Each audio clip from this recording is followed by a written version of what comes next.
As many of you know, Andrew Tate is a fan of the game of chess, and he's an avid player. But is he good enough to be called a chess G, aka chess gangster, aka chess badass? Well, today I'm going to attempt to determine that by taking a look at his last game of 2023, played on New Year's Eve on chess.com. It's a fascinating and instructive 5-minute blitz encounter, which begins with the move d4 by Andrew Tate, playing white, to which his opponent responds d5. Now, both Andrew and his opponent are pretty evenly paired, having close to the same rating, but I'm not going to tell you what their ratings are until the end of this video, so you can play a little guess the ELO if you'd like. c4 now from Andrew, the Queen's Gambit. This is the most popular and perhaps the strongest move for white in this position, offering black a pawn, which will come with some serious strings attached if black were to accept that pawn, especially if he tries to hang on to it. So taking the pawn is not a popular move here, but it's probably a lot better than what black played, e5, which is a counter sacrifice. Andrew says, I will take the free central e5 pawn. It's the best move, but this does clear the way for the move d4 from black. This is the whole idea here. He wants to gain some space with this pawn. It is worth something, but it's not worth the whole pawn. Andrew responds sensibly with g3, prepares to fianchetto his bishop along this nice diagonal here. Knight to c6, attacks e5, and now Andrew decides to defend that pawn with bishop to f4. Knight to f3 was a lot better here because here black can actually play g5. Now his opponent didn't find this move, or he saw it and he just didn't like it because it does kind of weaken his kingside, but you are driving the bishop back away from the defense of the pawn and then it can be captured. And sure, black's kingside is weakened, but he's got this space that he gained in the center. This knight is beautifully posted. He has compensation. Black is actually probably the preferred side here. But what was played instead in the game was bishop to e6, attacking the pawn on c4, and now Andrew defends that pawn in a very bad way. He plays knight to d2, which is a blunder. Now take a minute and see if you can see what's wrong with this move knight to d2. Well, the problem is it blocks this diagonal for the bishop so that g5 here from black would win a piece. Andrew's opponent did not find this move and instead played bishop to b4, pinning the knight.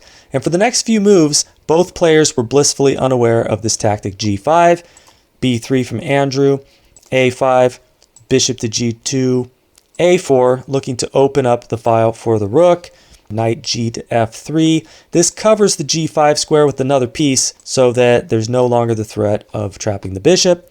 A takes b3 played, a takes b3. Pair of rooks come off the board, queen takes a1.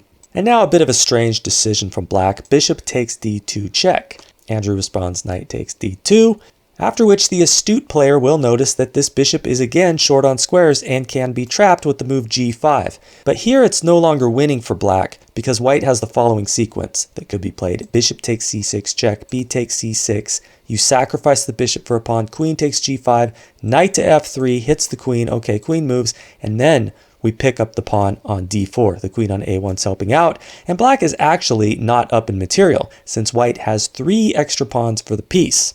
So I doubt that black even saw any of that. He just played knight g to e7. Andrew castles, black castles. Now knight to e4. Beautiful central post for the knight. That's what we want to do. Place our pieces in the center of the board. Knight to g6. Eyeing the bishop on f4, we have bishop to g5, counterattack. Andrew is an aggressive player, as you can see. Queen to c8 now, maybe supporting the bishop coming to h3. But here comes f4 from Andrew, the beginning of a brutal kingside assault. This is where all his forces are gathered, so this is where he wants to attack. But this does again block this diagonal for his bishop. Black plays h6. And what do you think Andrew should do with this bishop? What would you play here? Take 5 seconds. See if you can find a good move. The best move in the position, which Andrew found, is bishop takes h6. A beautiful piece sacrifice. The engine loves this move. After g takes h6, there's knight to f6 check, and that knight's going to be difficult to challenge. Black no longer has his dark squared bishop, so this is really unpleasant for black to have white setting up shop with that knight posted so close to his monarch. Can cause a lot of problems down the road, as you're going to see. King moves to g7, and now Andrew again plays the correct moves. Bishop takes c6, b takes c6, removing the defense of d4, after which queen takes d4, equalizes the material. White is now up 3 pawns, down 1 piece. We have material equality, but the position is not equal. This knight on f6 is a beast, and white has a ready-made attack. But we do get rook d8 from black, getting the rook to the open file with tempo on the queen. And here's an instructive moment. Where should Andrew put his queen? Take a look at the position and see if you can find the best move for white. Queen c3 is strongest here, keeping the queen on this diagonal opposite the black king. There is a potential for a discovered check. Now you might say there's 2 pieces in the way, but these pieces can be moved very quickly. f5 is going to be a move that comes with tempo, meaning this bishop is going to have to vacate the e6 square, meaning this pawn can push to e6, and now look. Now you only got the knight standing between the king and the queen. There could be a discovered check when that knight moves somewhere. So best for black here would be to get off that diagonal while he can, king to f8. But here we have queen to f3, hitting c6, supporting f5, supporting g4. This is important because if the bishop goes to h3 now, g4 will trap that bishop on that square and the queen will be there to win the bishop.